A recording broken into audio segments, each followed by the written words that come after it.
Baik, bismillahirrahmanirrahim. Assalamualaikum warahmatullahi wabarakatuh. Selamat malam, salam sejahtera buat kita semua. Saya mau konfirmasi lagi, sudah jelas ya? Jelas, jelas Prof. Saya nggak lihat nih chatnya.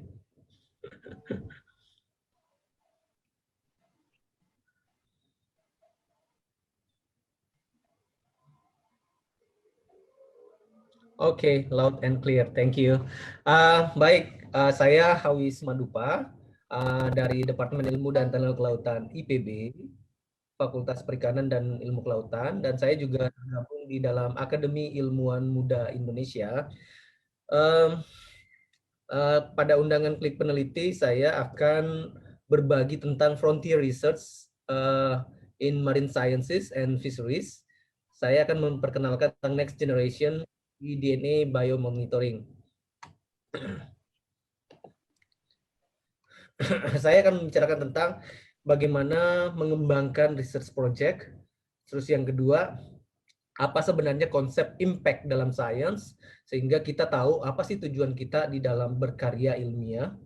Yang ketiga adalah nanti saya akan sharing tentang bagaimana scientific communication itu akan memberikan dampak pada karir kita sebagai peneliti kelautan dan perikanan.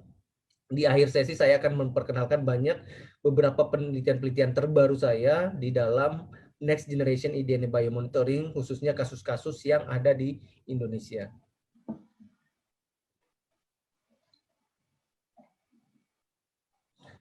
Oke. Bagaimana mengembangkan suatu research project? Pertama, kita harus mempunyai suatu observasi, ide-ide. Observasi itu bisa di mana saja. Ide itu juga bisa muncul di mana saja. Oleh karena itu, sekarang kalau dulu zaman mahasiswa, tapi kalau sekarang HP itu sudah bisa jadi note. Jadi dengan adanya ide-ide yang muncul, itu kita bisa mencatat apa saja sih yang sebenarnya yang berkembang. Selanjutnya, dari ide yang ada, kita harus mengembangkan suatu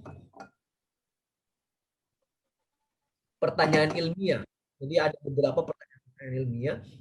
Bisa jadi pertanyaan ilmiah itu sudah terjawab oleh para peneliti lain. Oleh karena itu memang perlu kita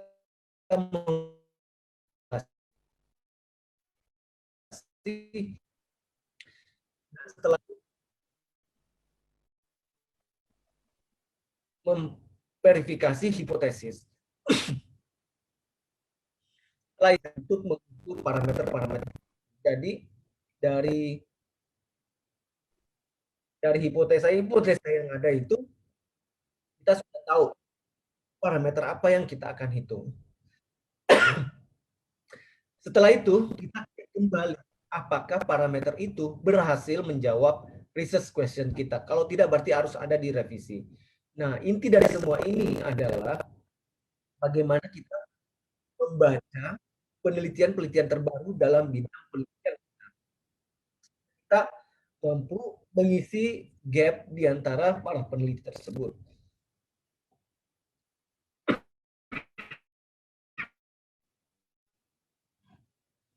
Impact dalam sains.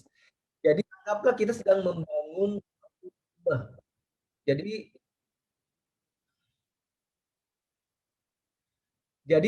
research finding kita itu akan membentuk suatu bagian rumah. Oleh karena itu ketika kita masuk dalam riset di dalam sains, kita harus fokus atas apa yang kita lakukan. Jadi anggaplah kita setiap ada riset,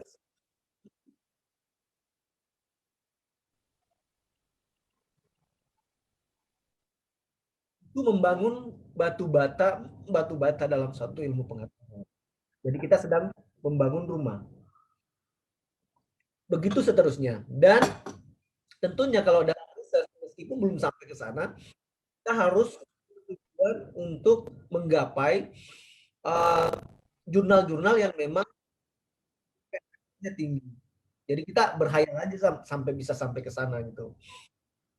Nah, riset kita terus bangun dan riset kita juga dispasi oleh orang lain. Selanjutnya yang perlu kita perhatikan adalah jangan sampai kita uh, melaksanakan riset yang cacat. Artinya riset yang cacat itu adalah bukan misalnya fabrikasi data, falsifikasi data, sehingga misalnya membuat data-data yang tidak sesuai dengan eksperimen atau dengan hasil penelitian. Nah, artinya kalau kita melakukan hal tersebut, kita meruntuhkan ilmu pengetahuan. Oleh karena itu sama kayak Spider-Man ya.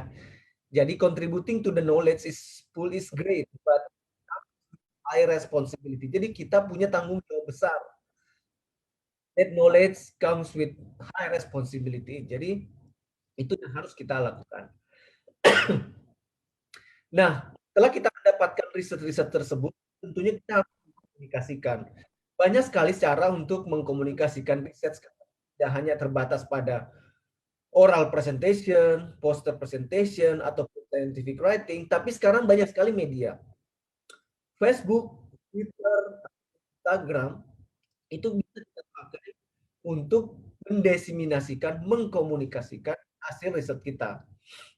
Nah, yang paling penting adalah kita harus mampu memperlihatkan value dari penelitian kita. Jadi semakin banyak penelitian kita dilihat oleh orang lain, itu semakin bernilai penelitian kita. Jadi itu yang harus kita lakukan. Jadi bukan tugas siapa-siapa, tugas Anda yang harus menjelaskan apa sih yang kalian kerjakan, riset apa sih sebenarnya yang kita lakukan, dan kenapa kita penting. Jadi kita nggak boleh terlalu pede bahwa penelitian kita itu sudah diketahui oleh orang lain. Nah, sekarang saya akan memberikan suatu pandangan bahwa kondisi kelautan dan perikanan Indonesia, inilah negara Indonesia, negara kelautan. Namun, terumbu karang Indonesia itu sekarang mengalami degradasi yang sangat cepat dan perubahan yang sangat cepat dan terus berlanjut karena mendapatkan ancaman dari negara kita sendiri karena memang sedang membangun juga. Selain itu, banyak sekali terjadi beberapa tempat di overfishing dan polusi yang juga mengancam lebih dari 90% dari terumbu karang Indonesia. Nah, oleh karena itu, kenapa kita memerlukan sebenarnya IDNA sebagai next generation biomonitoring? Karena kita memerlukan biodiversity assessment. Jika Anda lihat di sini, mungkin hanya terlihat ikan-ikan ataupun koral ataupun soft coral dan lain. Tapi itu underestimate, banyak sekali biota-biota yang tersembunyi yang belum tertangkap pada saat visual. Selain itu, di beberapa wilayah perairan Indonesia itu punya namanya rig atau anjungan minyak yang juga banyak dihuni oleh berbagai macam biota. Tentunya juga kita perlu assess karena itu juga menjadi sumber daya kekayaan keanekaragaman hayati laut kita. Selain itu, tentunya sekarang di Bali sedang ada namanya program percepatan ekonomi nasional itu dan dengan membangun ICRG Indonesian Coral Reef Garden. Tentunya kita perlu melakukan assessment sebelum dan pada saat sudah dilakukan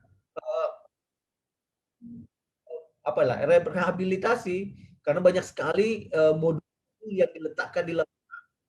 Tapi apa saja sih menjadi dampak positif dari biodiversity assessment tersebut?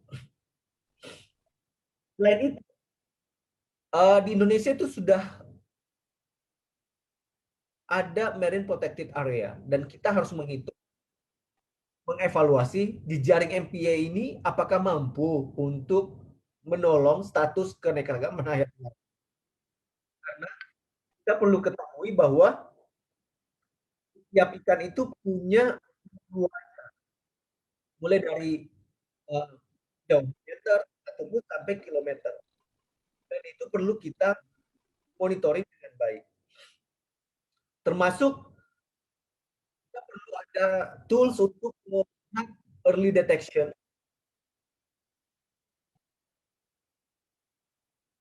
Jadi misalnya penangkapan hiu dan lain-lain itu perlu dideteksi apakah hiu-hiu ini sudah mengalami biomasa yang turun, kelimpahan yang turun di beberapa lokasi-lokasi penangkapan. Dan hiu kan termasuk yang jarang sekali kita temukan kalau menyelam misalnya. Tapi ada beberapa tempat yang memang dia berada di lokasi tersebut. Oleh karena itu, dengan biomonitoring itu kita bisa status dari biodiversitas hiu. Nah, hal lain yang perlu diperhatikan di dalam penelitian kelautan itu adalah negara ini adalah negara pulau, negara kepulauan, negara maritim. Banyak sekali pulau apa namanya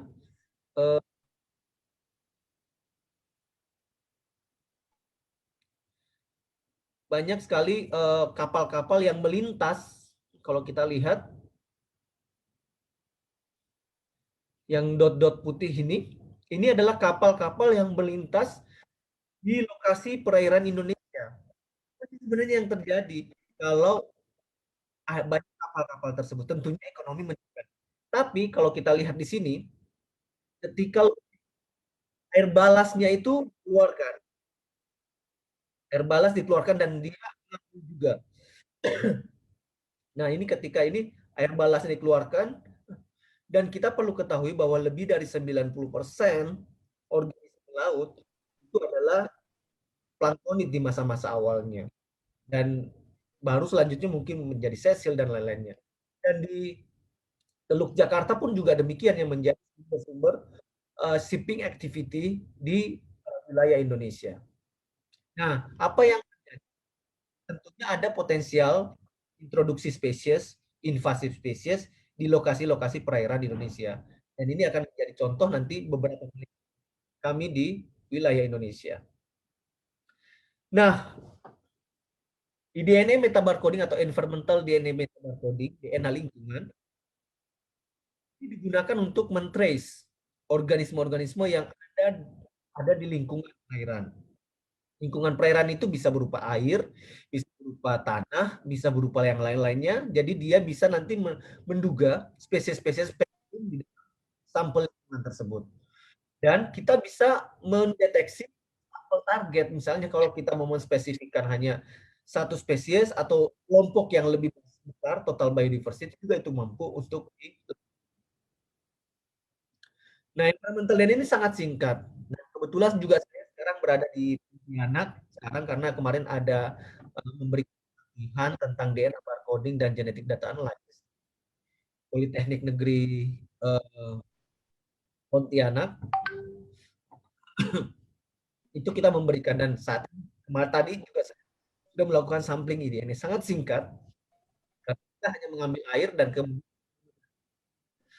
dan kemungkinan besar survei-survei seperti yang biasa saya lakukan dengan sensus menggunakan konsep itu bisa tergantikan secara cepat atau bisa menjadi kombinasi antara visual sensus dan juga eDNA biomonitoring karena kita bisa menduga melihat native species, produksi spesies, invasive species dan juga kita bisa melihat deteksi dini dari organisme-organisme laut dan kita juga bisa memperlihatkan berapa banyak sebenarnya dan di mana hotspot biodiversitas lautan Indonesia.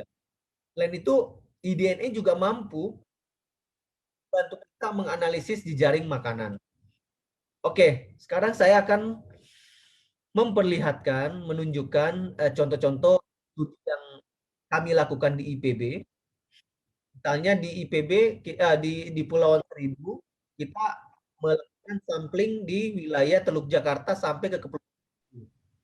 Dan juga di seluruh Indonesia, kita melakukan sampling beberapa titik penting di wilayah Indonesia, mulai dari barat sampai timur.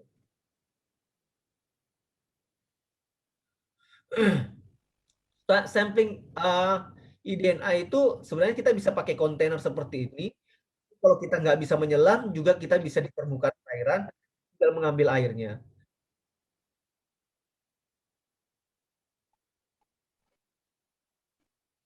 Setelah itu kita bisa pompa dengan vacuum pump atau peristaltic pump.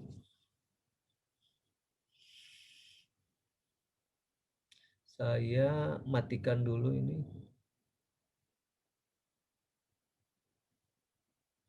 Oke.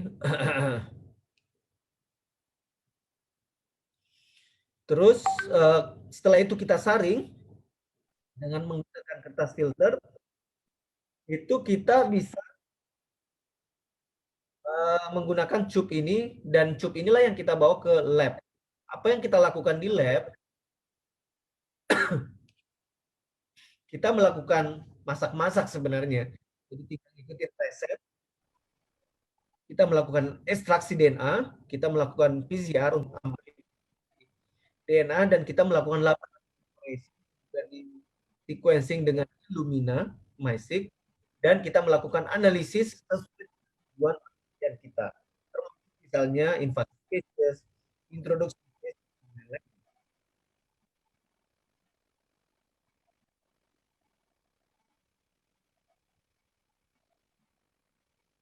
Oke, selanjutnya saya akan memperlihatkan kita mengikuti kapal-kapal sabuk Nusantara, dan nah, ternyata kita mampu mendeteksi banyak film di sana, dan terlihat bahwa banyak sekali organisme mulai dari tumbuhan, hewan, dan lain-lainnya, gastropoda, moluska, dan lain-lainnya kita bisa dapatkan. Dan apa yang bisa kita juga bisa keanekaragaman hayatinya, apa ya, indeks keanekaragaman. Jadi dari selatan ini di Tanjung Priok, keanekaragamannya sampai pada ke utara di Pulau Harapan, keanekaragamannya tinggi. Tapi apa artinya? Jadi kita kemudian menggunakan database eDNA ini untuk melihat apa saja yang ada di sana.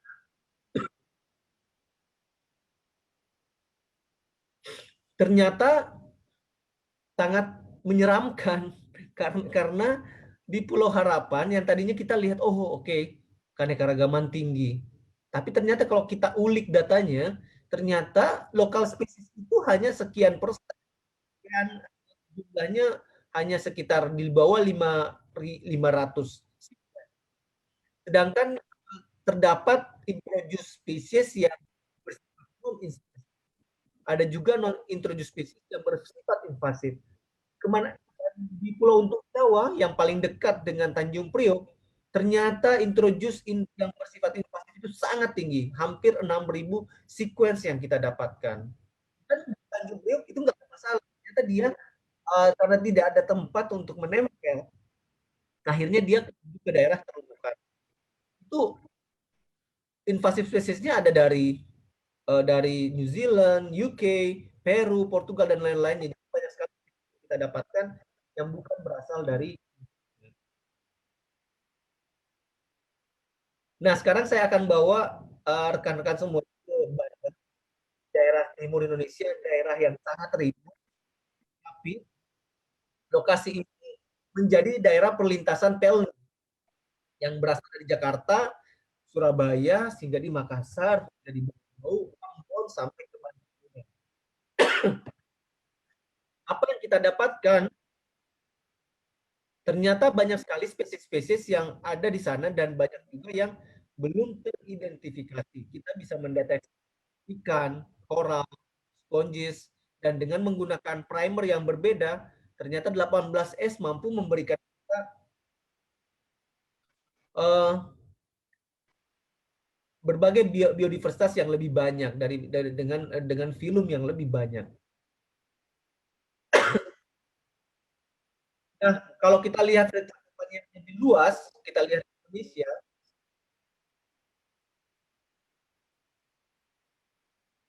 kita mampu memperlihatkan 4 kingdom. Jadi dari Animalia, Fungi, Plantae sampai ke Protista. Dan terlihat bahwa di wilayah Kepulauan Seribu itu ternyata banyak spesies yang tidak teridentifikasi jika dibandingkan dengan daerah lain. Jadi seperti itu. Jadi tugas barat ternyata wilayah barat ternyata masih banyak spesies kita yang tidak teridentifikasi. Kemungkinan itu karena belum ada survei yang berkelanjutan. Nah, kalau kita lihat seperti itu, kita ada sekian banyak film yang kita dapatkan. Namun coba diperhatikan yang warna hijau ini. Yang warna hijau ini adalah anggota dari film tersebut yang belum teridentifikasi. Seperti itu.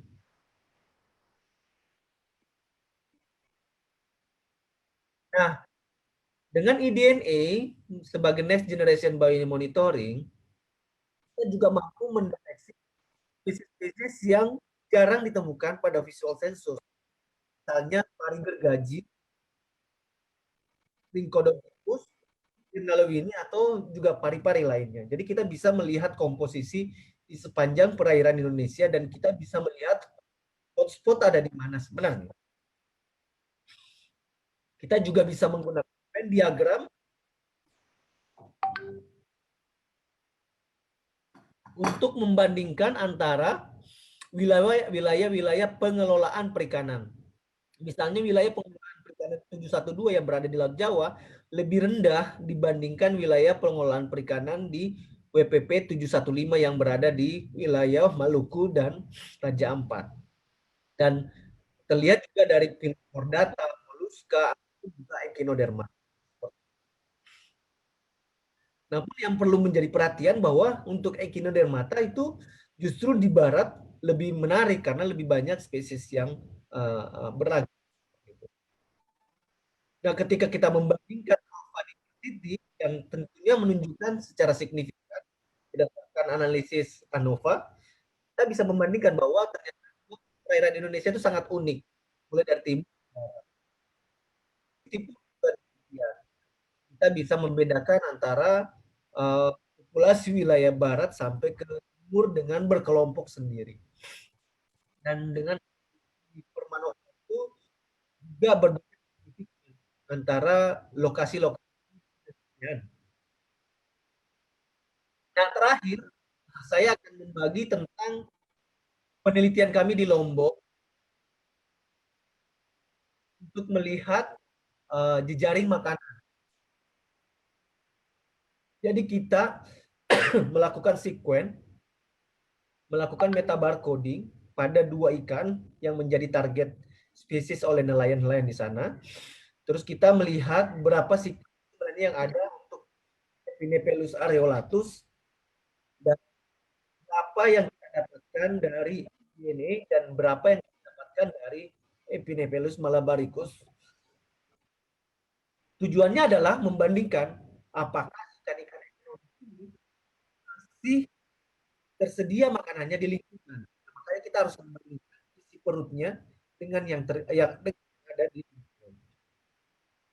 Nah, pas kita black perutnya dengan gut content analysis itu, kita mendapatkan beberapa jenis yang terdapat di dalam perut ikan itu. Tapi yang paling dominan adalah jenis krustase, juga terdapat ikan-ikan dan juga hidrozoa. Nah, bagaimana dengan yang ada di laut, di lingkungan? Apakah tersedia jenis tersebut? Ternyata iya, yang memang tersedia di dalam perairan daerah Lombok ini banyak Malacostraca, banyak aktin ikan-ikanan dan juga tunicate. Nah, sebagai highlight presentasi saya pada malam hari ini bahwa perlu kita ketahui bahwa memang saat ini kita selalu membanggakan hotspot itu di daerah timur Indonesia. Memang itu, tapi wilayah barat Indonesia punya banyak sekali diversitas yang unik dan juga membutuhkan perlindungan. Kita perlu melakukan survei. Dari data kami juga memperlihatkan bahwa data dan IDN meta barcoding menyediakan complementary valuable data. Jadi untuk base informasi biodiversitas kelautan di Indonesia. Jadi kombinasi sampling, kita bisa nanti replikasi daerah remote dan perairan Indonesia lainnya. Karena banyak sekali daerah-daerah terpencil yang belum tersentuh oleh penelitian. Jadi kami menyimpulkan bahwa ide itu kita bisa men-sampling banyak lokasi, bisa mengcover banyak luas lokasi dengan mengurangi sampling waktu dan juga biaya. Kita mampu mendapatkan organisme-organisme yang jarang ditemukan, terus kita juga bisa menemukan, kita bisa mendeteksi spesies yang endangered, yang terancam, yang berdiri. Kita juga bisa mengestimasi kelimpahan dan juga distribusinya. Tentunya juga kita bisa mengukur kesehatan ekosistem dan juga monitoring biodiversity. Oke, sebagai penutup, tentunya nanti ke depan di lab kami akan terus mengembangkan database untuk mendesain akurat taksonomi seperti yang kita lihat. Ternyata masih banyak data sampel itu tidak di-assign secara baik. Dan kami juga masih menggunakan binary, jadi data binary absent presence dari grup dan juga kelimpahan relatif. Dan tentunya kita terus perlu menginvestigasi koneksi antara populasi yang difasilitasi oleh misalnya kejadian-kejadian oceanografis, arus dan lain-lainnya, ataupun dan kita nanti membandingkan antara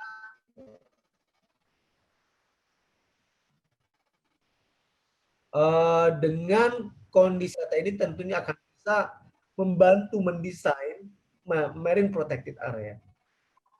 Terima kasih. Saya cukupkan presentasi saya. Nanti kita bisa lanjutkan. Assalamualaikum warahmatullahi wabarakatuh.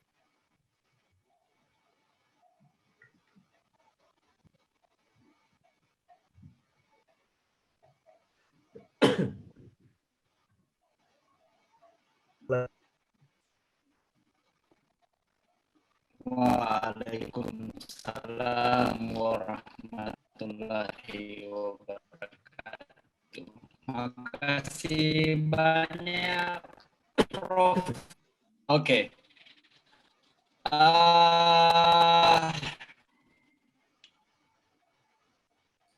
Meskipun teman-teman tadi ada gangguan ya pada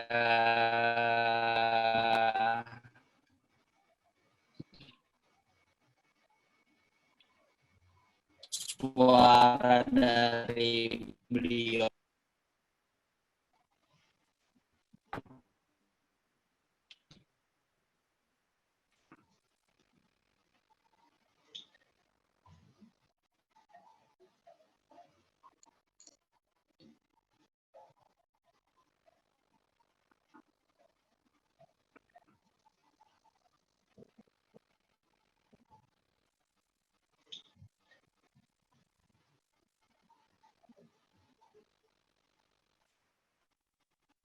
Oke. Terima kasih Pak Prof untuk materinya. Baik, kita lanjut ke pemateri kita yang kedua. Ada Pak Heri Kurniawan. Saya persilahkan untuk memperkenalkan diri sekaligus membawakan materinya, Pak. Silahkan.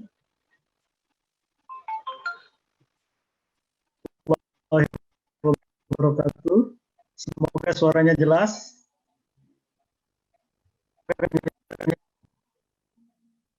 Izin share Sepertinya gangguan jaringan semuanya deh Pak. Soalnya bukan hanya Bapak tapi beberapa peserta juga kok.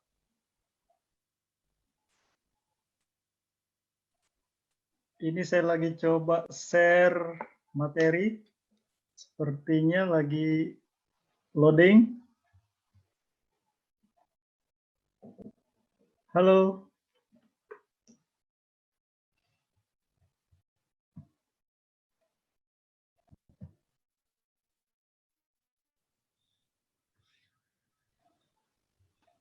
Terlihat Pak Heri. Baik.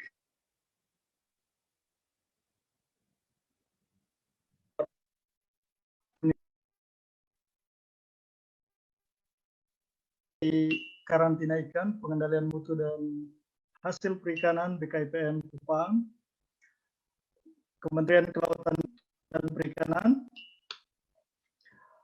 Saat ini saya sedang melakukan studi di University of Stirling, sudah masuk tahun kedua. Maaf Mbak Moderator, apa suara saya jelas?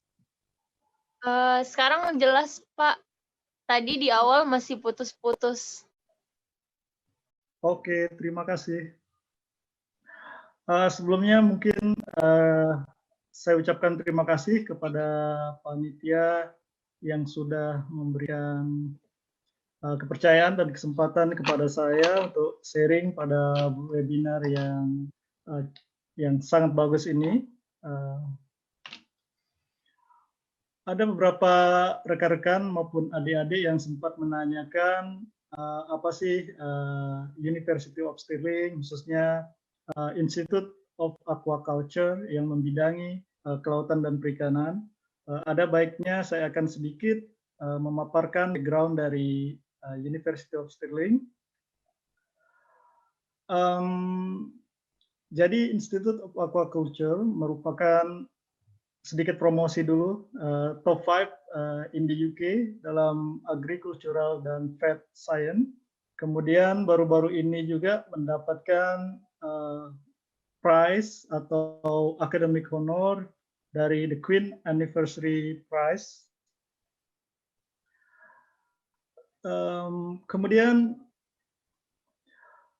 Institute of Aquaculture merupakan salah satu international center dan merupakan salah satu yang terbesar di bidang aquaculture yang membidangi kelautan dan perikanan, memiliki area riset yang cukup luas.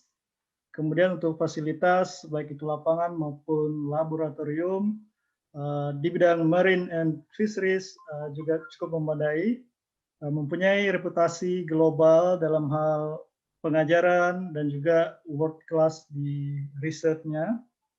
Kemudian sudah bekerja sama dengan 50 negara, lebih dari 50 negara dunia, baik itu akademia, institusi maupun private sector. Untuk tahun lalu ada salah satu universitas juga dari Indonesia yang sudah sempat menginisiasi kerjasama dengan University of Stirling, dan juga dari University of Stirling sudah sempat ke Indonesia beberapa kali, dan semoga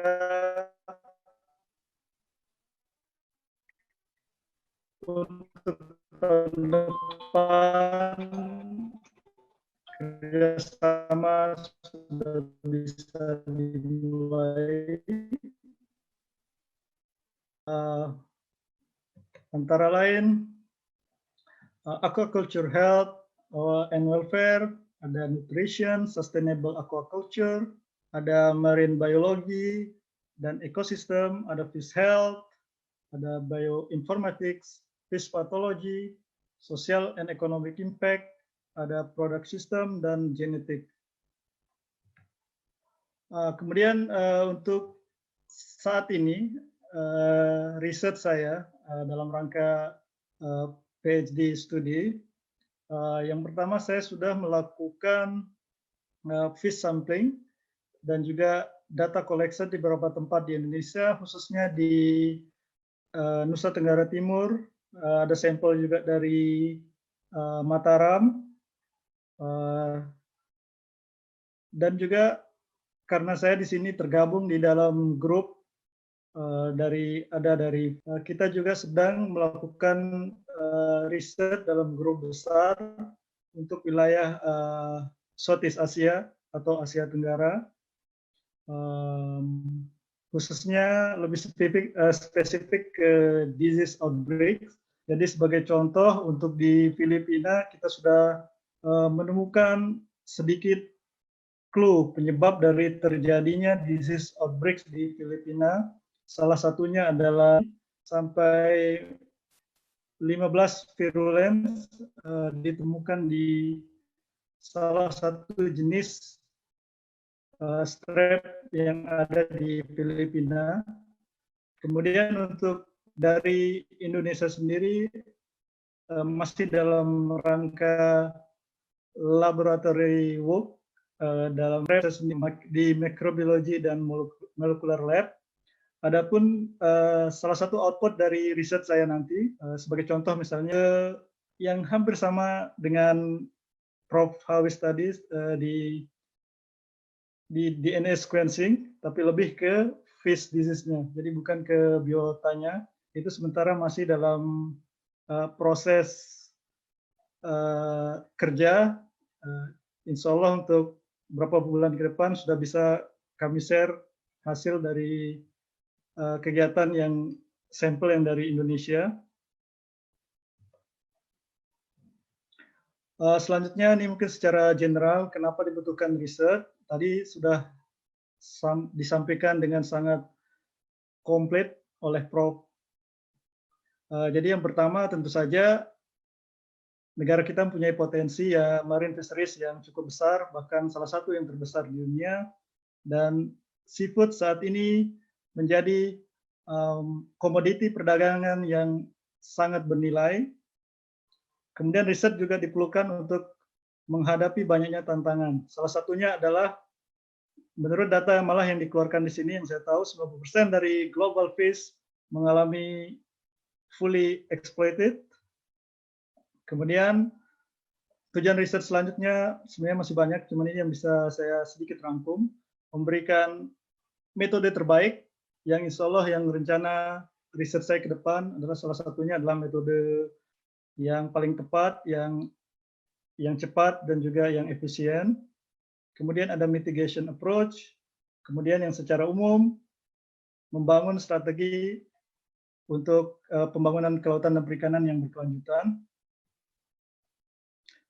Kemudian untuk riset strategi. Jadi di sini yang saya lihat, menurut pengalaman saya di sini, strategi yang mereka terapkan cukup simpel tapi cukup efektif.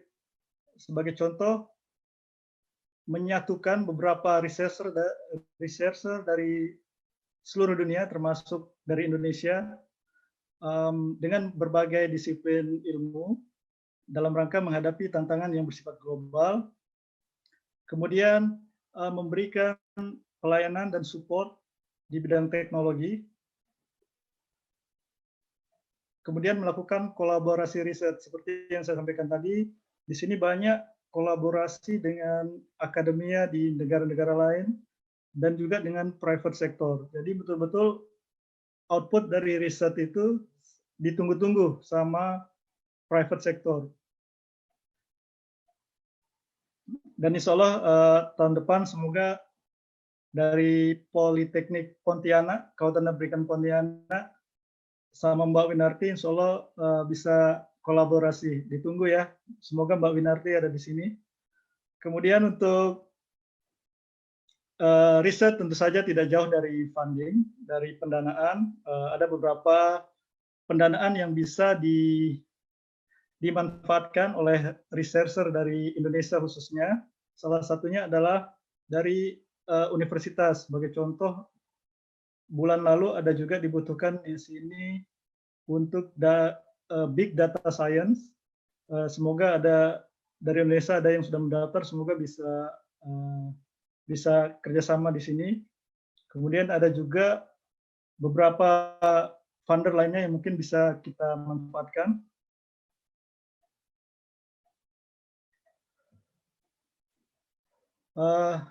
Sebelum acara juga ada yang menanyakan bagaimana proses saya dalam hal mendaftar ke university.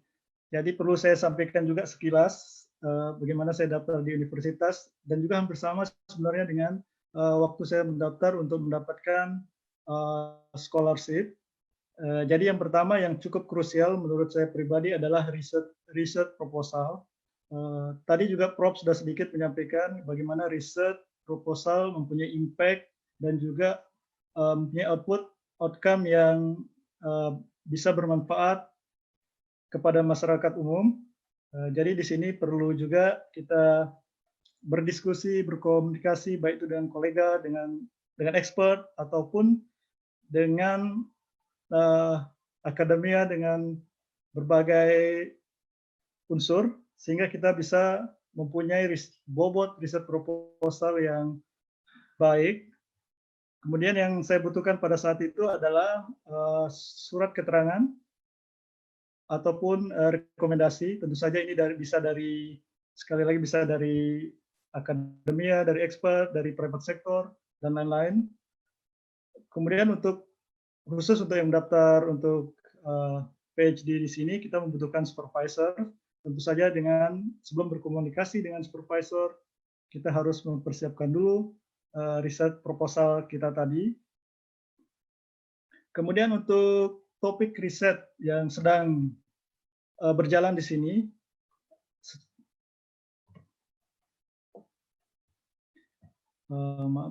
riset proposal yang sedang berjalan di sini untuk bidang health ada virologi, bakteriologi, imunologi, vaksinologi, parasitologi. Kemudian untuk bioinformatics ada modeling, ada big data science. Untuk big data science ini ada lulusan baru dari Indonesia yang baru pulang ke Indonesia, master di big data science. Ada juga nutrition. Nutrition ini insya Allah nanti juga akan dilakukan kerjasama dengan pabrik pakan, salah satu pabrik pakan di Indonesia. Kemudian ada welfare and behavior, ada breeding dan genetik, dan juga ada marine technology. Untuk marine technology ini, tahun kemarin sudah ada kerjasama dengan salah satu universitas di Jepang untuk pengembangan teknologi di bidang marine, di bidang kelautannya. Mungkin itu yang bisa saya sampaikan. Mohon maaf jika banyak kurangnya. Semoga bermanfaat untuk Bapak Ibu semuanya, buat rekan-rekan, buat adik-adik. Tetap semangat untuk riset dan mengejar pengetahuan. Wassalamualaikum warahmatullahi wabarakatuh. Waalaikumsalam warahmatullahi wabarakatuh. Terima kasih Pak untuk ilmunya yang sangat bermanfaat. Semoga teman-teman semua bisa menangkap baik apa yang tadi disampaikan oleh Pak Heri. Baik, selanjutnya kita beralih ke pemateri kita yang ketiga. Ada Kak Mujizat Alam. Kak Mujizat. Halo. Oh iya. Iya. Oke. Baik. Jadi ini adalah pemateri kita yang ketiga. Karena sudah hadir di tengah kita, saya persilahkan untuk mengambil alih dan langsung persentase. Silahkan. Oh iya, siap. Bentar. Saya izin untuk share screen dulu.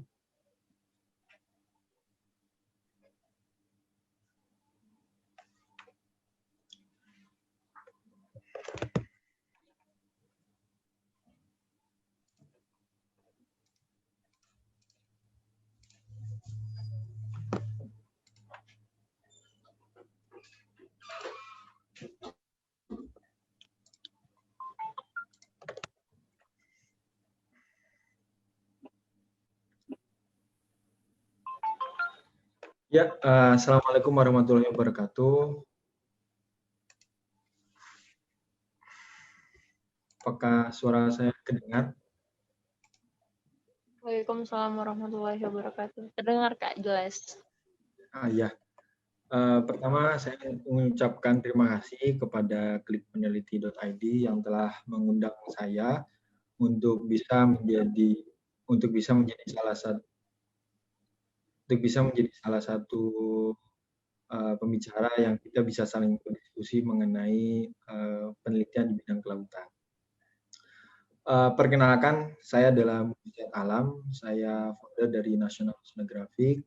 Saat ini saya akan membahas, karena tadi kaitannya dengan perkembangan penelitian di bidang kelautan, maka saya ingin membahas mengenai validasi arah arus data INDESO menggunakan pola sebaran konservasi taponomi Homotherium rubrum di perairan Pulau Bangka, Minahasa Utara. Sebelumnya saya izin memperkenalkan terlebih dahulu. Selain daripada saya bekerja sebagai founder dari National Oceanographic, saya juga bekerja di salah satu BUMN yang bergerak di bidang industri pertahanan, khususnya di bidang pertahanan mata laut. Di sebelah kiri ini adalah teman saya ketika menjadi salah satu bagian dari pembangunan kapal selam produksi dari dalam negeri. Pertama, saya ingin infokan bahwa kita sebagai bangsa besar, sebagai bangsa laut, selain daripada penelitian kita juga di bidang kelautan harus sangat maju, ternyata industri kelautan kita juga sudah sangat maju.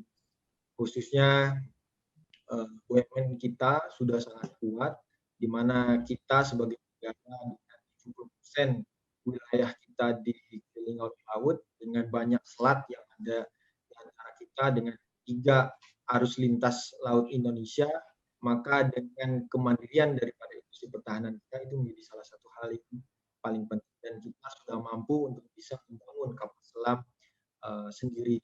Kita namakan kapal selam Alugoro, dan ini saya infokan bahwa di bulan Januari ini Indonesia pertama kali akan melakukan delivery kapal selam kepada TNI Angkatan Laut. Dan semoga ke depan kita bisa lebih maju lagi. Dan ini adalah salah satu beberapa publikasi ilmiah yang saya lakukan. Pertama, saya melakukan rilis di Seminar Nasional Sains Atmosfer tahun 2017 dengan topik validasi arah arus data INDESO menggunakan pola sebaran konservasi taponomi Homotherium rubrum di perairan Pulau Bangka, Minahasa Utara. Kemudian di sebelah kanan sendiri saya juga melakukan publish. Di saat itu saya melakukan kegiatan di International ICMS, International Conference on Marine Science. Juga saat itu ketemu juga dengan Pak Hawis Madupa, profesor. Dengan yang saya angkat adalah Homotherium rubrum taponomi sebagai indikator daripada transport sedimen di Pulau Bangka, Minahasa Utara. Kemudian saya juga merilis buku di tahun 2016. Ini buku science fiksi, jadi kaitannya kita menggabungkan antara buku berkaitan dengan karya ilmiah, karena di dalamnya juga ada hasil-hasil penelitian yang kami lakukan di sana, dan juga kegiatan publikasi kami di Pulau Tunda, agar harapannya masyarakat untuk tergugah untuk bisa melakukan kegiatan pariwisata di Pulau Tunda, Banten. Kemudian di sebelah kanan ini saya juga beberapa kali melakukan publikasi ilmiah di SEMKOIR, Seminar Nasional Ekosistem Perairan Pulau Ada dan Teluk Lada dan Pulau Tunda, dengan judul Potensi Kesesuaian Wilayah Wisata Selam di Pulau Tunda, Provinsi Banten. Yang ingin saya tekankan kepada teman-teman mahasiswa semuanya bahwa yang pertama ini, ketika saya melakukan penelitian, hal yang saya saat ini ingat ketika dulu saat menjadi mahasiswa, bahwa ketika kita mengambil data penelitian, jangan berpikir bahwa data penelitian kita lakukan ini hanya bisa jadi satu karya ilmiah.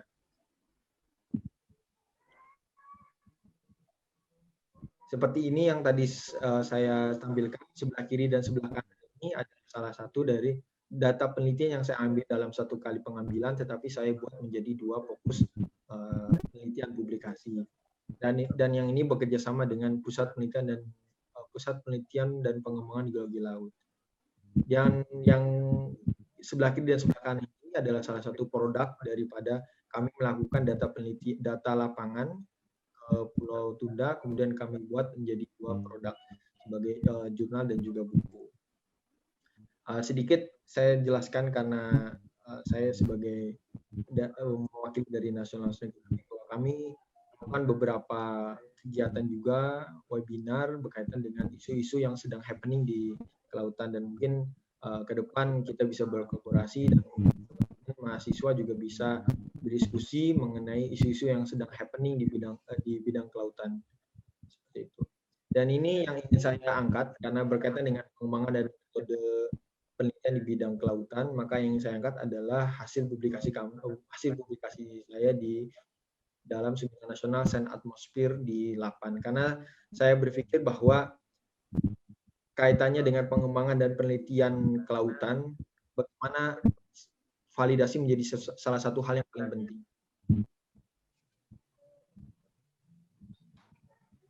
Bahwa validasi hasil pemodelian arah arus permukaan itu menjadi salah satu hal yang sangat penting. Kalau Indonesia merupakan negara dengan luas wilayahnya hampir 70% atau 80% berada terdiri dari laut. Dan arus merupakan salah satu parameter laut yang sangat penting untuk kita dalami karena kaitannya dengan pelayaran, kaitannya dengan pelayaran navigasi daripada laut. Bagaimana kita bisa menjamin daripada transportasi laut, bagaimana kita bisa menjamin daripada kegiatan arus lintas laut internasional yang ada di selat-selat kita. Nah, itu dengan kita bisa membaca arah arus. Bahwa sangat penting kita sebagai bangsa Indonesia, kita sebagai mahasiswa melakukan memahami bagaimana kita bisa memetakan daripada dinamika parameter oceanografi daripada arus. Penelitian ini, ini salah satu contoh daripada penelitian yang saya angkat sebagai di topik malam ini. Yang saya ambil contoh ada di Pulau Minahasa Utara.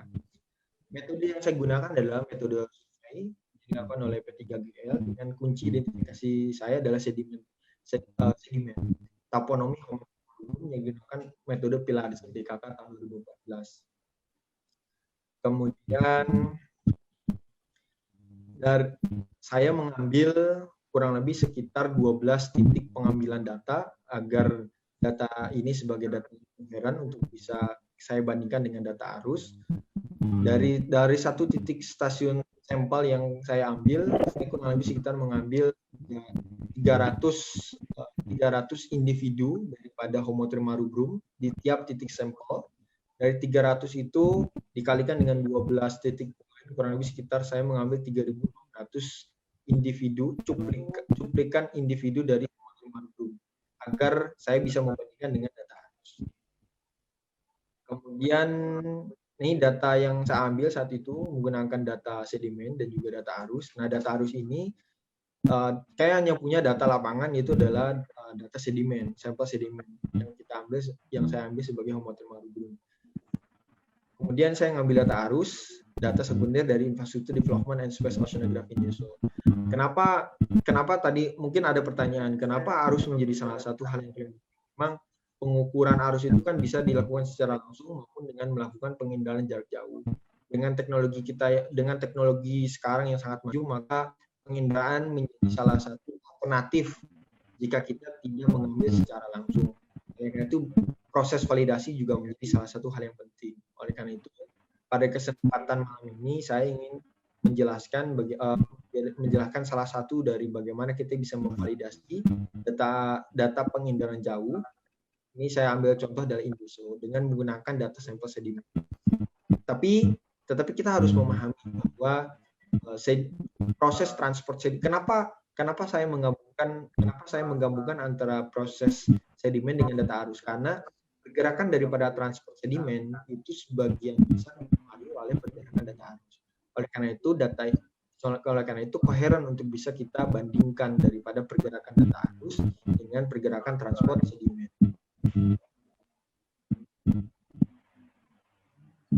Nah, ini bahwa jika ada data punya data sampel sedimen, kemudian juga data sekundernya saya dalam menggunakan data arus.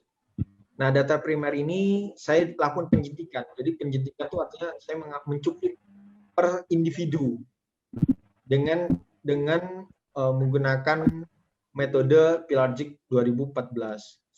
Saya mendefinisikan mulai dari warnanya, dari tesnya, dan juga dari derajat angularity. Nah, ini adalah metode yang saya gunakan. Saya menggunakan taponomi Hamilton Marubrum dengan sumbernya Pilargic dan Rehat 2012. Kita bisa melihat bahwa jika suatu dari nomor 1 dan nomor 7, jika semakin angularity, itu artinya semakin rounded. Jika kita lihat nomor 7 ini kan sangat rounded, very rounded. Jika penggerakannya semakin rounded, maka kita ini tanda bahwa si sedimen ini sudah tertransfer sangat jauh karena terjadi pergesekan antara arus dan juga si sedimen itu sehingga bentuknya semakin angularity, dan warnanya pun memudar dari yang merah menjadi agak pucat putih gitu.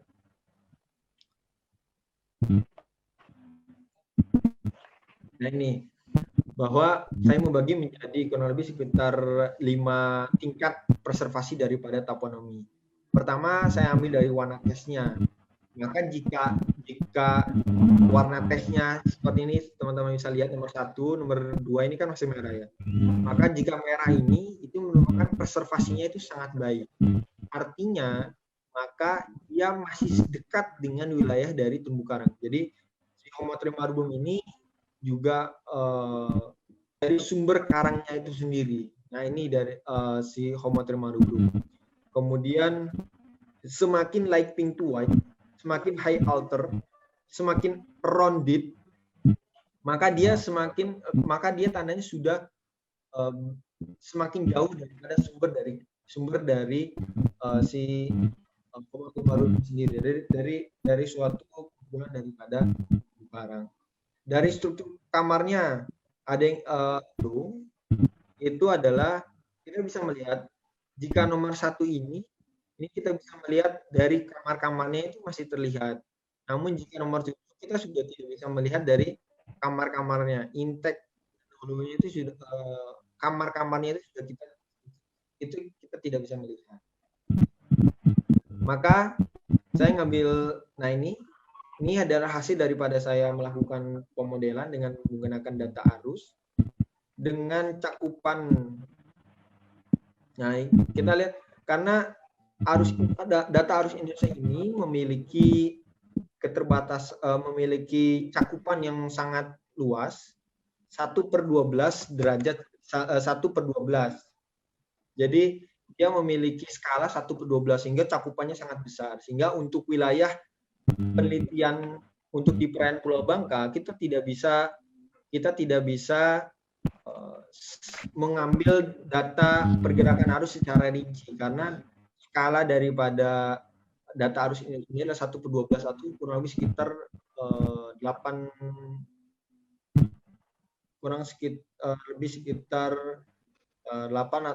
kilometer, 8,94 kilometer. Nah, ini adalah salah satu cuplikan sampel yang saya ambil di perairan Pulau Bangka. Ternyata saya dapatkan ada 5. Pertama adalah exceptionally preserved, well preserved, well to moderately preserved, dan high alter preserved. Nah, ini saya dapatkan dari tiap sampel yang ada di perairan Pulau Bangka. Kemudian setelah saya dapatkan hasil tersebut, saya bisa melihat pola pergerakan transport sedimen. Nah, pola pergerakan transport sedimen berdasarkan daripada taponomi Homotherium marubrum. Jika kita lihat dari tabel BL 16028, kemudian kemudian BL031 dan BL03, maka jika kita bandingkan, jadi saya ambil dari setiap selat ini, saya ambil 3 titik poin untuk saya jadikan sebagai dasar pergerakan transport sedimennya kemana. Nah, dari pergerakan transport sedimen inilah saya mengetahui bahwa pergerakan arusnya ke sini, karena kita harus paham bahwa pergerakan transport sedimen itu sebagian besar dipengaruhi oleh pergerakan arus. Jika kita lihat dari bagian utara dari Pulau Bangka, maka kita bisa melihat bahwa pergerakan transport sedimen itu bergerak dari atas ke bawah. Maka pergerakan arusnya bergerak dari utara ke selatan. Kemudian jika kita lihat dari selat yang ada di Pulau Tidung dan Pulau Gangga, kita bisa melihat bahwa pola pergerakan arusnya bergerak dari BL 1605 ke BL 16012 dan 011. Pergerakannya dari kiri ke kanan. Sehingga kita bisa melihat bahwa pergerakan arusnya itu memang bergerak dari atas ke bawah hingga akan keluar daripada Selat Likupang. Nah, saya mengindikasikan, jadi kenapa kita harus memahami pergerakan transport sedimen? Karena pergerakan transport sedimen inilah kita bisa memahami, bisa memitigasi dari adanya kejadian abrasi dan juga akresi. Jadi kalau teman-teman suka lebih menyukai bagaimana kita bisa meramalkan ke depan akan seperti apa atau kejadian masa lalu seperti apa, yaitu sudah menggunakan sedimen. Di sini ada garis-garis biru,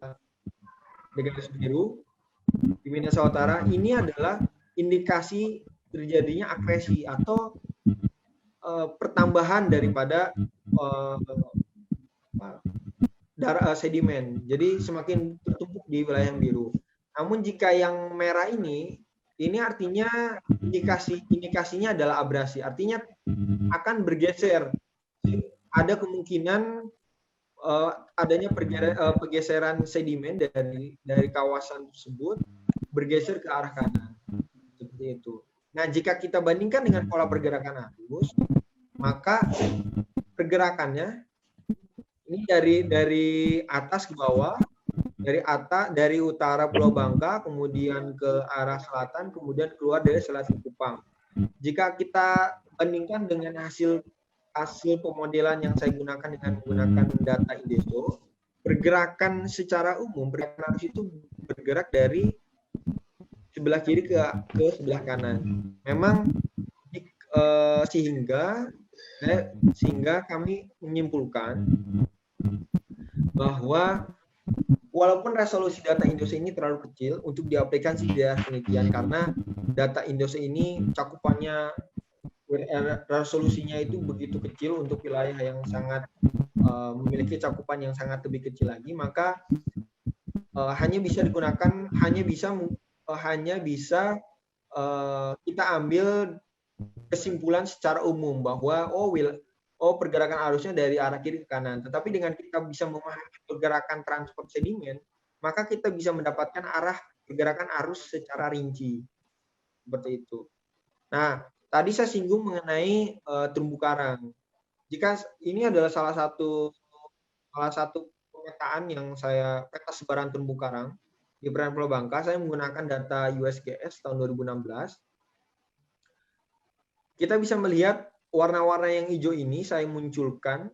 Saya menggunakan data USGS ini, menggunakan penghinaan jarak jauh juga.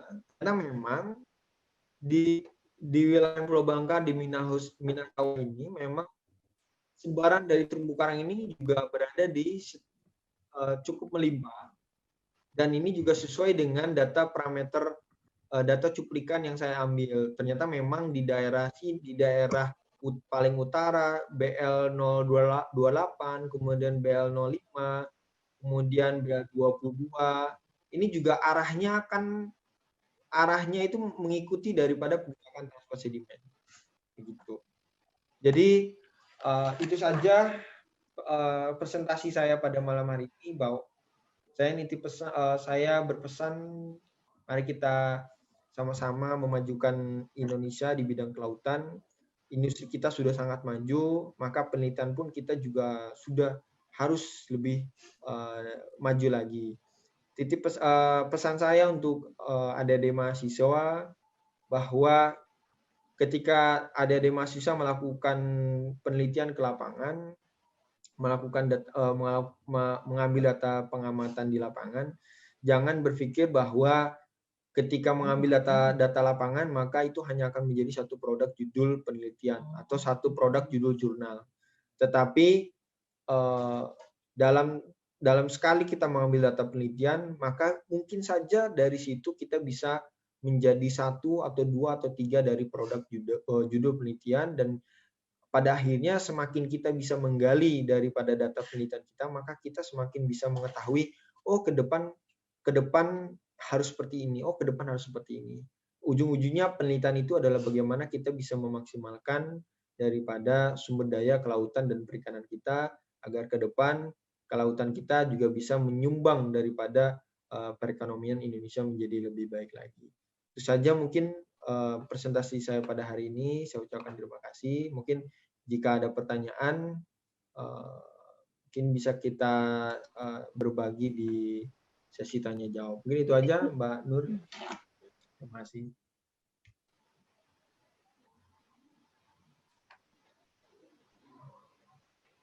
Oke, itu tadi pemaparan materi dari pemateri kita yang terakhir dari Kak Munjizat Alam. Baik, sekarang kita buka sesi tanya jawab.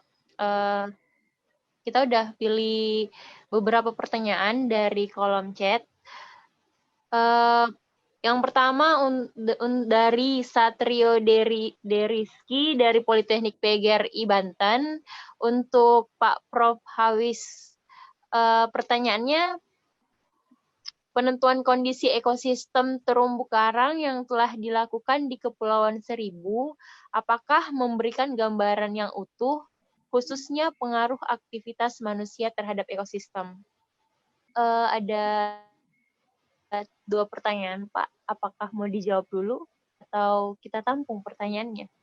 Saya jawab dulu ya, biar langsung. Pak Prof. Hawis. Halo? Apa jelas suara saya? Iya, Pak. Bisa ya, kedengeran ya? Bisa, Pak. Ya.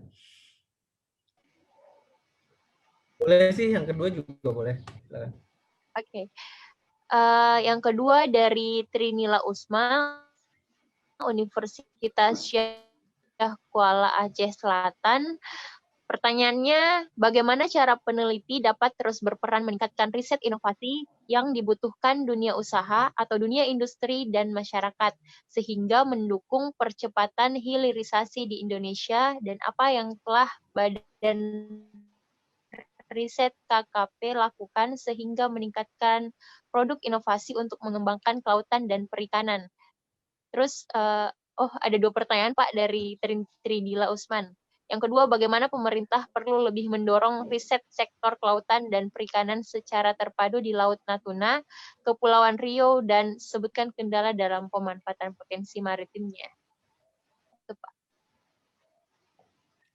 Baik, terima kasih banyak pertanyaannya. Jadi, pertanyaan pertama tentang misalnya pemantauan ekosistem terumbu karang di Kepulauan Seribu.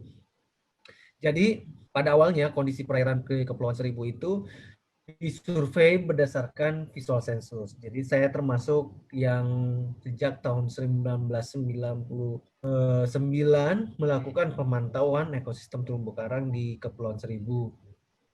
Nah, ternyata survei visual census banyak mengunderestimate. Jadi tidak sampai pada total biodiversity yang dimiliki oleh Kepulauan Seribu. Sehingga tidak mampu menunjukkan kondisi perairan. Saya tidak mampu menunjukkan kondisi perairan di Kepulauan Seribu secara utuh. Jadi memang perlu ada inovasi-inovasi untuk melihat biodiversitas kita tuh seberapa banyak. Alhamdulillah perkembangan teknologi inovasi penelitian itu terus berkembang, dan sekarang di kelompok penelitian kami di IPB sudah mengembangkan environmental DNA sejak tahun 2016 dan jadi batuk. Dan itu ternyata mampu memperlihatkan kondisi ekosistem terumbu karang secara utuh. Misalnya dampak dari pelayaran kita bisa lihat ada berapa banyak biota-biota yang masuk ke dalam perairan itu atau tidak, seperti itu. Nah,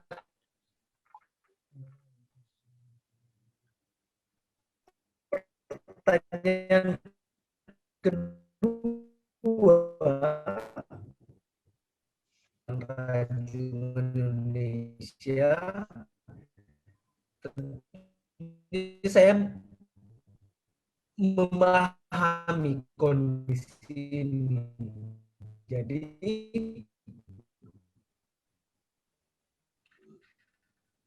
dunia riset harus nyambung dengan dunia sains. Jadi dunia usaha itu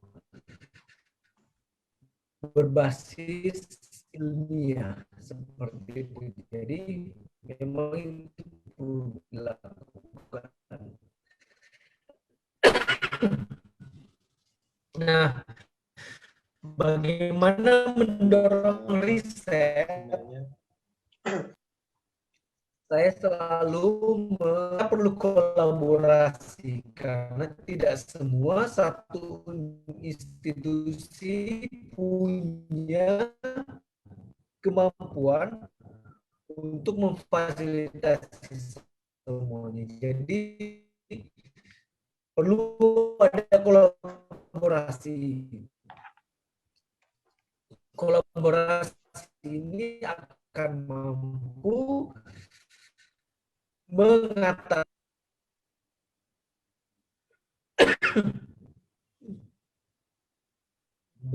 begitu.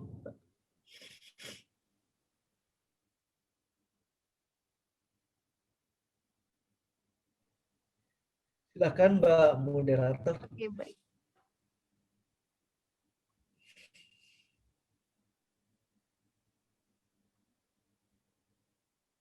Oke, itu tadi penjelasan dari Pak Prof.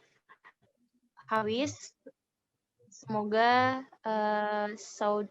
semoga Kak Satrio dan Kak Tridila bisa menangkap apa yang disampaikan oleh Pak Prof. Baik, selanjutnya pertanyaan untuk Pak Heri ada dari Kamarul Iskandar dari Universitas Al-Muslim Aceh.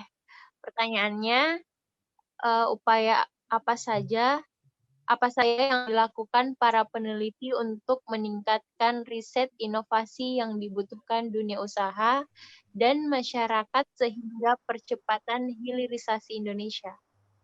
Itu yang pertama. Mungkin boleh langsung dijawab, Pak Heri. Baik, Mbak, terima kasih atas pertanyaannya. Jadi, halo, apa kedengaran jelas? Ya, jelas, Pak. Ya, jelas, Pak. Oke.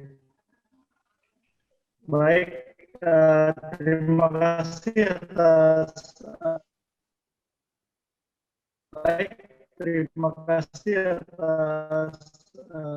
pertanyaannya.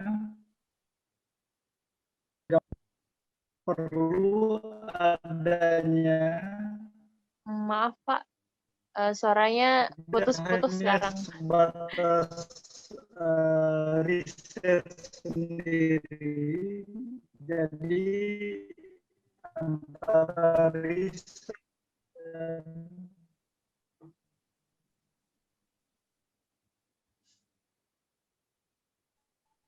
Suaranya masih putus-putus, Pak.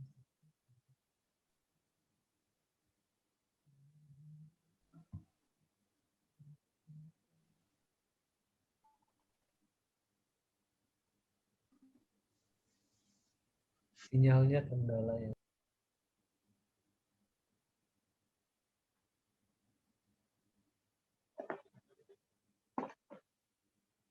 Mungkin sinyalnya kali ya.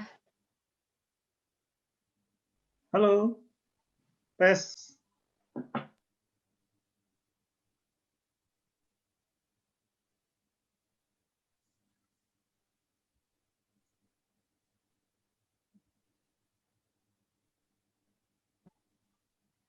Oke, mungkin kita, halo, suara saya jelas ya?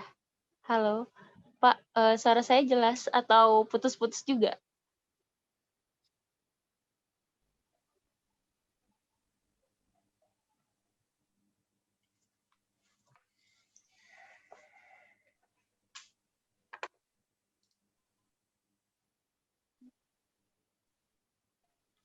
Baik, mohon maaf Pak Heri, kalau begitu mungkin boleh ke Kak Mujizat dulu. Iya, karena Ya. suaranya hilang. Oke, untuk Kak Mujizat, pertanyaan dari Dedi. Pertanyaannya ada 2, Kak. Yang pertama, keberhasilan pembangunan kelautan dan perikanan di Indonesia tidak lepas dari peran penting dari riset, inovatif, dan sumber daya manusia yang unggul.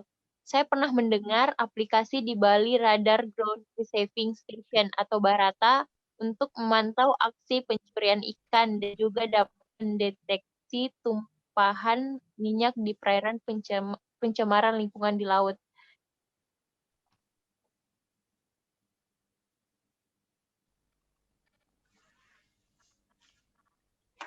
Bagaimana tanggapan Kakak? Suara saya jelas, Kak Mujizat. Kurang. Coba bisa diulangi lagi. Agak Oke. remeng-remeng tadi. Ya. Dari Adi Eli Putra, Yayasan Pendidikan Siap. Indragiri. Pertanyaannya, apakah pergerakan arus mempengaruhi jenis-jenis habitat laut di suatu wilayah? Apakah dengan adanya pergerakan arus ini memiliki dampak yang negatif bagi ekosistem laut? Apakah sama pergerakan arus untuk setiap tahunnya? Itu yang pertama, Oh Kak. iya. Oke. Pertama bahwa faktor-faktor penggerak daripada arus itu kan Mungkin banyak boleh ya. langsung dijawab dulu. Terus kita lanjut ke yang kedua. Ya, boleh. Yang pertama bahwa faktor-faktor penggerak daripada pergerakan arus itu kan banyak. Salah satunya bisa daripada adanya pergerakan gelombang, kemudian juga ada dari pergerakan daripada angin sendiri itu sendiri yang akan menggerakkan daripada arus permukaan. Jadi arus permukaan itu kan salah satunya digerakkan oleh pada arus angin yang ada di atasnya, sehingga ini akan menggerakkan daripada air permukaan yang bergesekan. Jadi banyak faktor penggerak daripada arus. Jika ditanya apakah arus mempengaruhi daripada biota, tentu tidak secara langsung. Tetapi contoh misalnya gini, kan ada yang nanya ada namanya wilayah intertidal. Biota yang ada di wilayah intertidal sama wilayah yang ada di laut dalam itu tentu beda.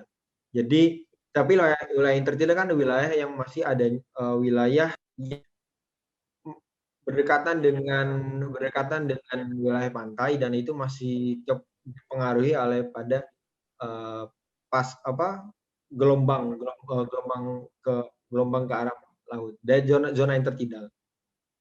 Beda dengan zona wilayah laut dalam, sehingga jika ditanya apakah arus itu mempengaruhi daripada biota, tentu tidak. Tetapi pemahaman bagaimana kita bisa memahami daripada dinamika itu penting bagi kita sebagai negara kepulauan. Pertama yang saya tadi pertama kali angkat adalah Indonesia adalah negara dengan hampir 70% atau 80% wilayahnya adalah didominasi oleh laut.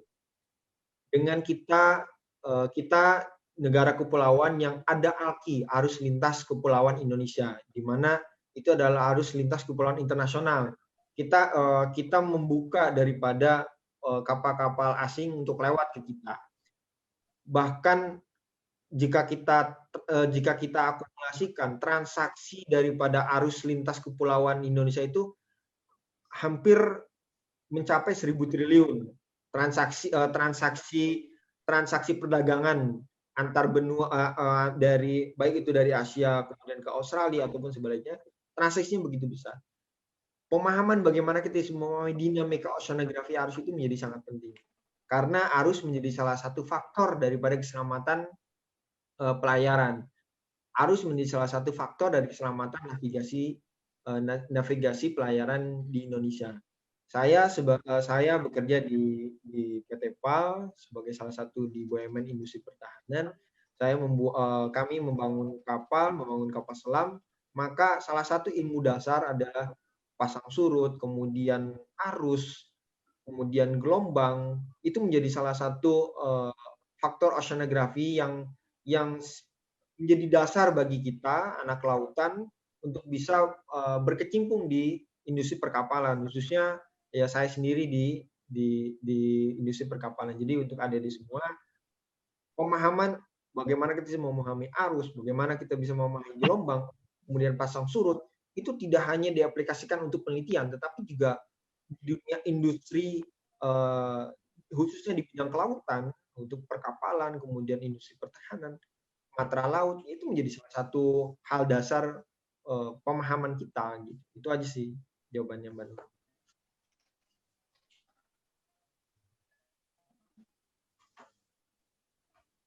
Oke, selanjutnya ada juga aplikasi laut Nusantara yang dapat dimanfaatkan untuk membantu nelayan menangkap ikan. Terkait pemodelan pola arus laut yang dapat memetakan daerah potensial perikanan tangkap. Apakah dasarnya adalah arus laut yang bergerak naik akan membawa nutrisi dari perairan dalam ke permukaan. Di tempat itulah akan berkumpul fitoplankton yang selanjutnya mengundang kehadiran ikan. Apakah bisa disimpulkan pemodelan pola arus laut dalam memetakan daerah potensial perikanan tangkap? Ya, masih pertanyaannya. Pertama, bahwa alat untuk bisa mendeteksi wilayah dengan potensi jumlah ikan terbanyak itu memang didasari daripada keberadaan fitoplankton. Jadi ketika kita bisa memprediksi, mengindikasi bahwa ternyata di sini sebaran dari fitoplanktonnya melimpah, karena fitoplankton ini pada akhirnya dimakan oleh zooplankton. Zooplankton akhirnya dimakan oleh ikan-ikan kecil. Sehingga ketika kita, ternyata fitoplanktonnya banyak, ternyata maka disinilah ikan-ikan itu akan berkumpul. Tetapi kembali lagi itu kan hanya itu memang keampuhannya lebih tinggi dan memang harus kita akui bahwa itu juga merupakan salah satu dari perkembangan teknologi gitu. Jadi kalau pertanyaannya bahwa bagaimana tanggapannya terkait dengan hal itu, maka ya kita harus lebih banyak belajar lagi bahwa jika kita ingin menemukan fishing ground berdasarkan fitoplankton, itu masih indikasi karena tidak berdasarkan daripada ikan secara langsung, tetapi ikan ini ketika fitoplankton banyak, kemudian zooplanktonnya akan banyak, maka dimakan oleh ikan, maka sebarannya didasarkan daripada fitoplankton. Tetapi ya kalau penonton fishing ground-nya masih dari keberadaan fitoplankton, maka ya harus kita lebih tingkatin lagi, maka harus benar-benar ikannya yang menjadi modelnya, bukan pada faktor daripada keberadaan ikannya sendiri. Itu misalnya contoh fitoplankton. Jadi gitu sih. Tapi ya jika kita ingin maju, kita harus perikanan kita maju, memang di di masa kita di COVID ini memang produksi perikanan tangkap kita jatuh terjun bebas gitu. Tapi memang kita lagi sedang menanjak produksi perikanan tangkap kita, dan harapannya kita bisa lebih, tidak hanya daripada perikanan tangkap, tetapi juga perikanan budidaya.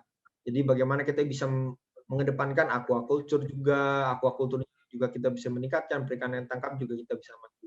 Jadi jangan kita hanya fokus di pada perikanan tangkap, tetapi juga dari perikanan budidaya itu adalah aquaculture. Itu Mbak Nur. Oke.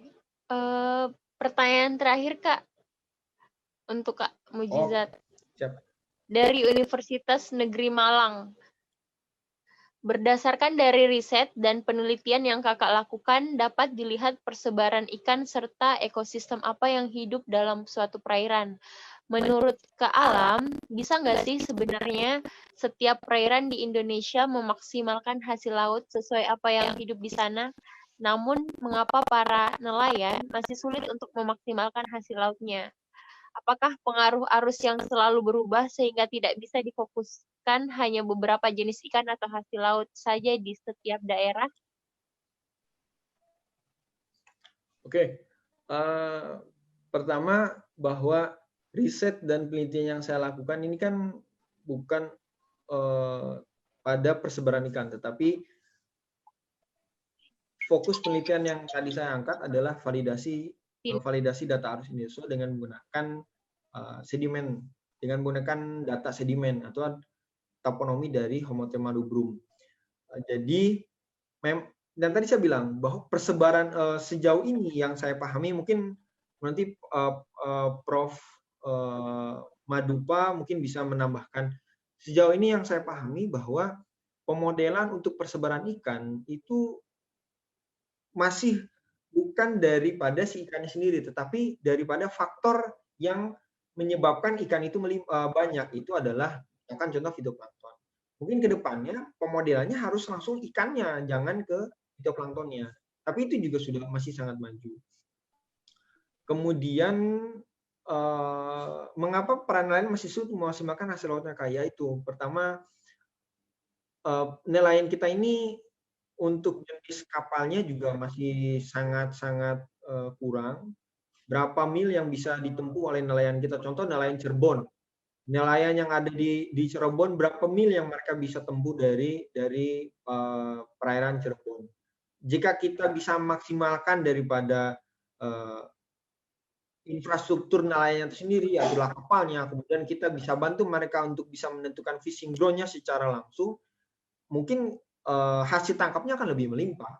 Tetapi jika masih pola pikir, jika peran pemberian modal yang belum bisa mencukupi dari operasional dari nelayan sendiri, maka pada ujung-ujungnya nelayan hanya bisa mengambil sejauh berapa mil dari kapasitas kapal, kemudian juga belum tentu mereka menemukan fishing ground yang cukup, karena sejauh ini saya bermain ke Cirebon, mereka menentukan fishing ground berdasarkan pengalaman. Artinya saya sepanjang saya melakukan penangkapan ikan di wilayah inilah saya mendapatkan ikan yang banyak.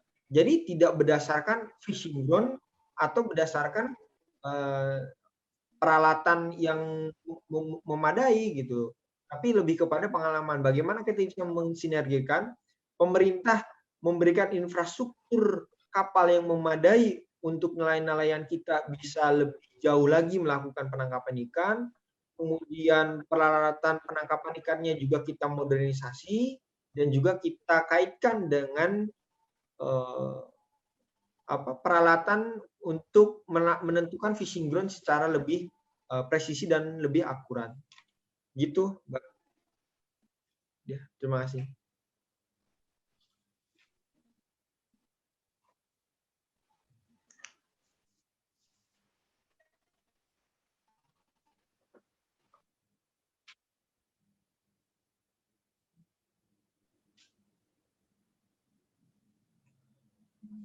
Oke, Itu terima kasih Kak Mujizat untuk penjelasannya.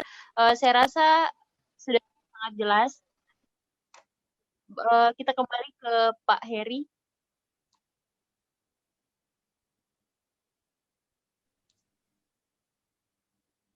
Mana sekarang, Mbak? Gimana Pak? Apakah Halo. Kayaknya ini deh. jaringannya Kayaknya sama. ini ya? Halo. Apa Iya. suaranya sudah jelas? Jelas. Oke, Kalau kayaknya Adil. halo. Bisa Kak, bisa. Sudah jelas? Bila Iya Halo. Pak, bisa dengar suara saya. sudah. Cuman kadang ada yang putus-putus. Iya, sama Oke, kayaknya. mungkin sedikit fokus saja. Ya, Silakan Pak Heri, coba kita berusaha Enggak Pak, belum. mendengarkan dari Pak Heri. Silakan Dila bacakan pertanyaannya.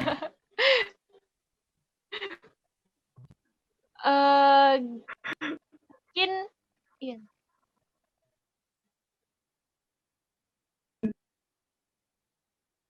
Untuk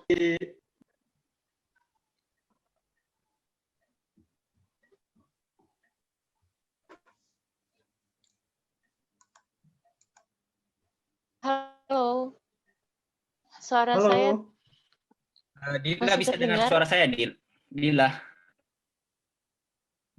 Dila bisa dengar saya, Dil, masih missing. Suara saya masih jelas Kak? Masih. Kalau Kartu. saya jelas. Iya, Dil. Karena mohon maaf kepada tim Zoom hari ini Mungkin totally down. untuk Semua di pertanyaan beberapa untuk negara Heri, Zoom hari ini bisa ini kita kirimkan nanti secara pribadi Pak, dan menjawabnya kami akan share jawabannya di grup webinar kelautan untuk para peserta biar juga bisa tahu. Karena mungkin Pak Heri terkendala di jaringan.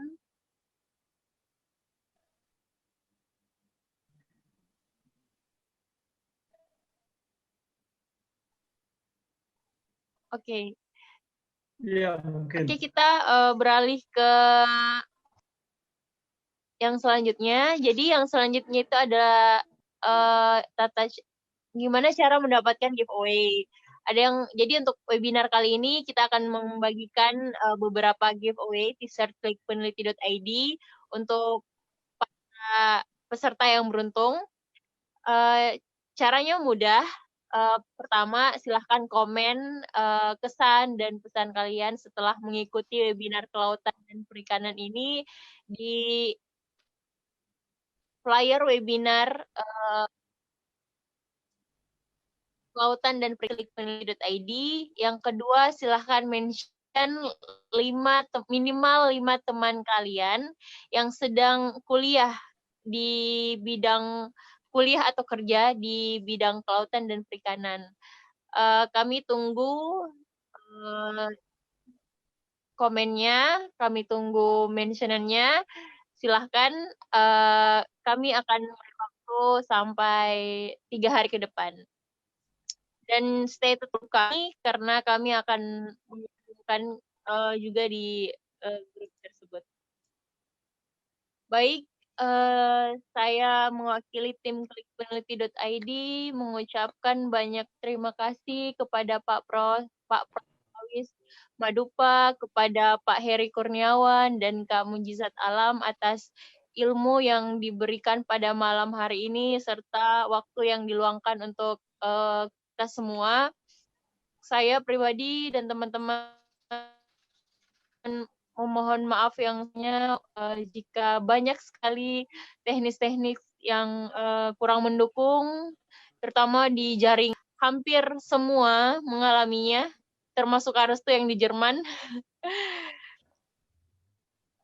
Ya, sebelum kita akhiri webinar kali ini, mungkin bisa kita foto bareng ya. Oh iya. Dila bisa dengar suara saya Tuh, sekarang. mungkin boleh handle, Kak. Oke. Iya, bisa suara saya sekarang. Kepada teman-teman peserta webinar, oke. Untuk teman-teman peserta webinar mungkin boleh diaktifkan kameranya, kita foto dulu sebelum mengakhiri webinar kita pada malam hari ini.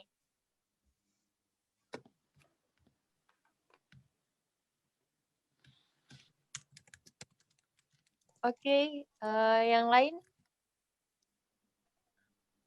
Masih ada yang belum. Jadi, Kedarinfo hari ini itu kita yang berhasil registrasi itu 627 peserta sampai H-1 jam tadian mereka ada yang live di Facebook. Jadi untuk teman-teman yang masih mau menyaksikan webinar kita silahkan kunjungi Facebook fanpage Facebook klikpeneliti.id. Oke Kak, Restu silahkan. Ya, dalam hitungan saya ya, masih bisa ya, Dila, dengarkan saya. Oke, semua senyum ya ininya.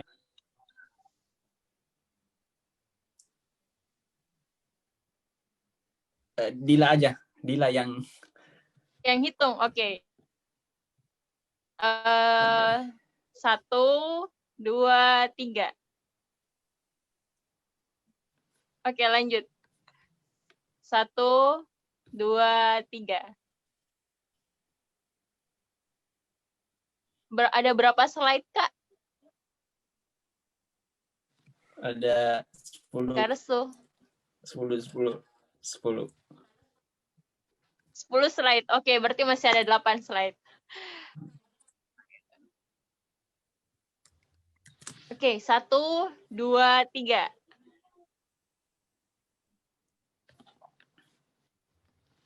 1, 2, 3.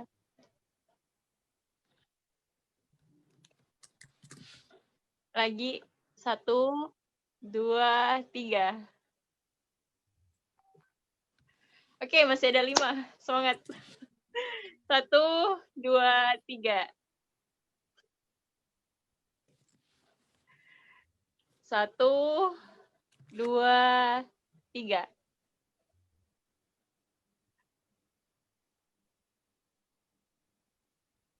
Lanjut. 1, 2, 3. Oke, 2 slide terakhir. 1, 2, 3.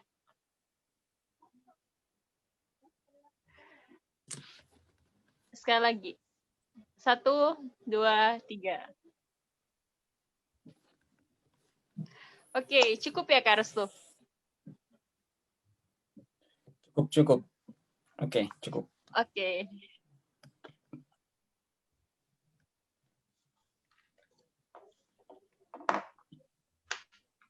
Baik, dengan selesainya sesi foto kita bersama, berakhir pula webinar kita pada malam hari ini. Sekali lagi saya mengucapkan yang sebesar-besarnya untuk jika ada kesalahan kata maupun teknis dalam webinar ini. Kami mengucapkan banyak terima kasih kepada para pemateri. Semoga bertemu itu dengan topik yang sama ataupun yang berbeda.